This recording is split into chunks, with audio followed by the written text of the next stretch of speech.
रानी चिड़िया उस जंगल में नई आई थी। उसके अंडे होने वाले थे। वह अपने लिए एक घोंसला बनाती है। उसके पास वाले पेड़ पर एक कौवा रहता था। कौवा अपने बेटे के साथ रहता था।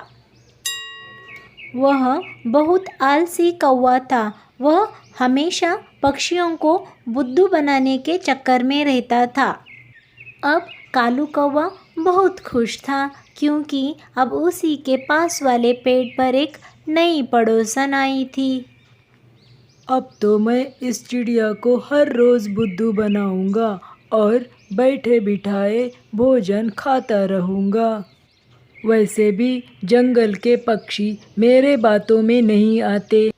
ये चिड़िया मेरे बारे में कुछ नहीं जानती और ये आसानी से मेरे बातों में आ जाएगी। और वो कौवा चिड़िया के पास जाता है। नमस्ते चिड़िया, कैसी हो? मैं बहुत खुश हूँ कि तुमने अपना घोंसला मेरे घर के पास बनाया।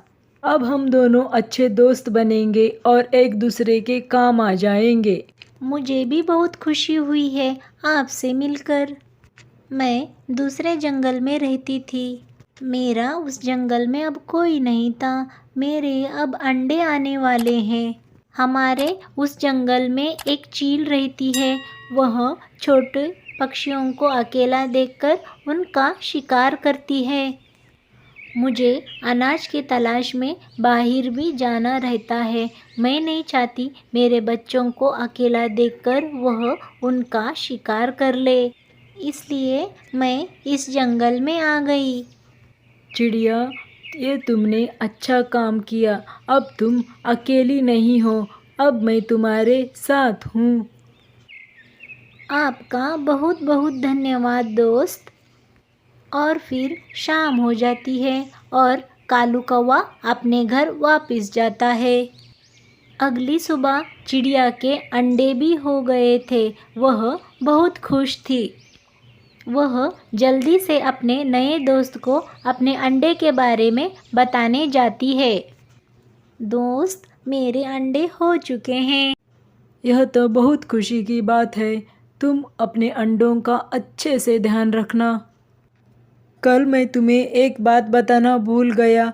इस जंगल में भी एक चील आती है और वह पक्षियों के अंडे उठाकर ले जाती है।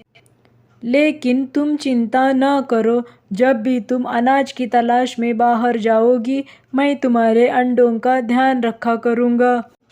आखिर तुम मेरी दोस्त हो, मैं तुम्हारे काम नहीं आऊँगा तो कौन आएगा? वैसे भी मेरी तबीयत ठीक नहीं है।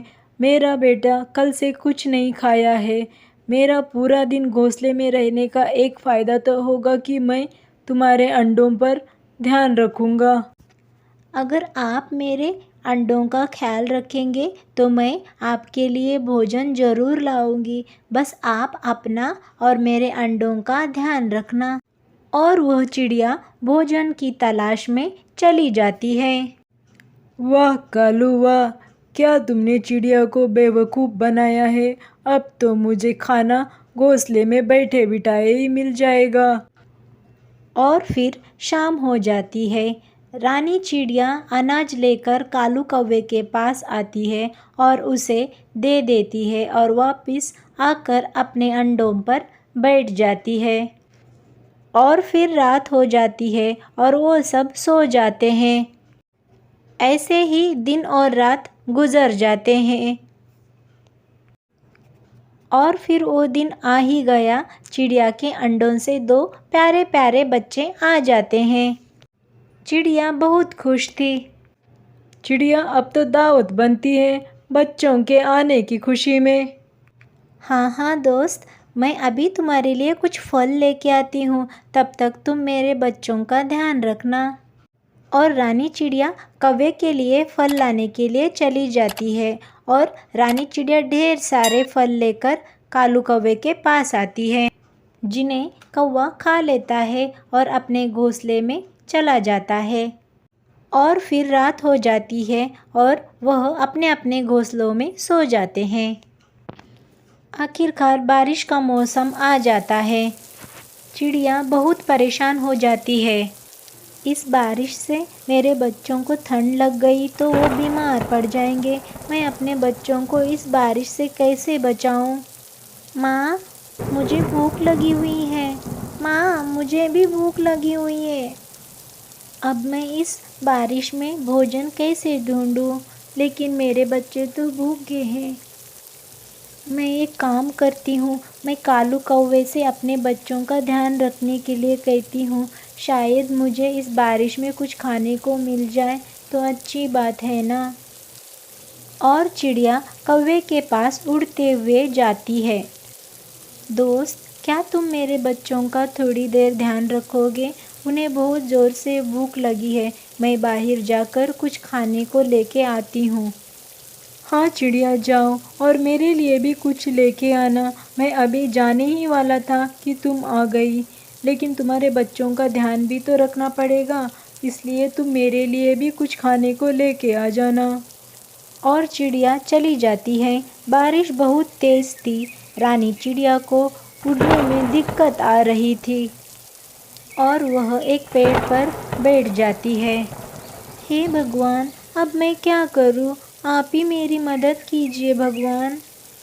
चिड़िया ऐसे कह ही रही थी कि वहाँ एक छाता उड़ता हुआ आ जाता है। यह तो एक छाता है, इसे मैं अपने घोंसले पर लगा लूँ तो मेरे बच्चे बारिश से बच सकते हैं। और फिर रानी चिड़िया छाते को पकड़कर अपने घोंसले की तरफ चली जाती है। रानी चिड़िया, तुम तो अनाज ढूंढने चली गई थी और ये तुम छाता लेकर क्यों आई हो? दोस्त, ये छाता मुझे कहीं से मिला। मैंने सोचा इसे मैं अपने घोंसले के ऊपर लगा लूं, जिससे मेरे बच्चे बारिश से बच जाएंगे। अब मैं जा रही हूँ भोजन ढूंढने। और रानी चिड़िया भोजन की तलाश में चली जाती है। यह छाता तो बड़ी अच्छी चीज़ है, क्यों ना मैं इस छाते को अपने घोंसले पर लगा लूँ। बारिश की वजह से मेरा बेटा बीमार पड़ जाएगा तो। और फिर कौवा चिड़िया के घोंसले से छाते को हटाकर अपने घोंसले के ऊपर लगा लेता है। कुछ देर बाद रानी चिड़िया वापस आ जाती है।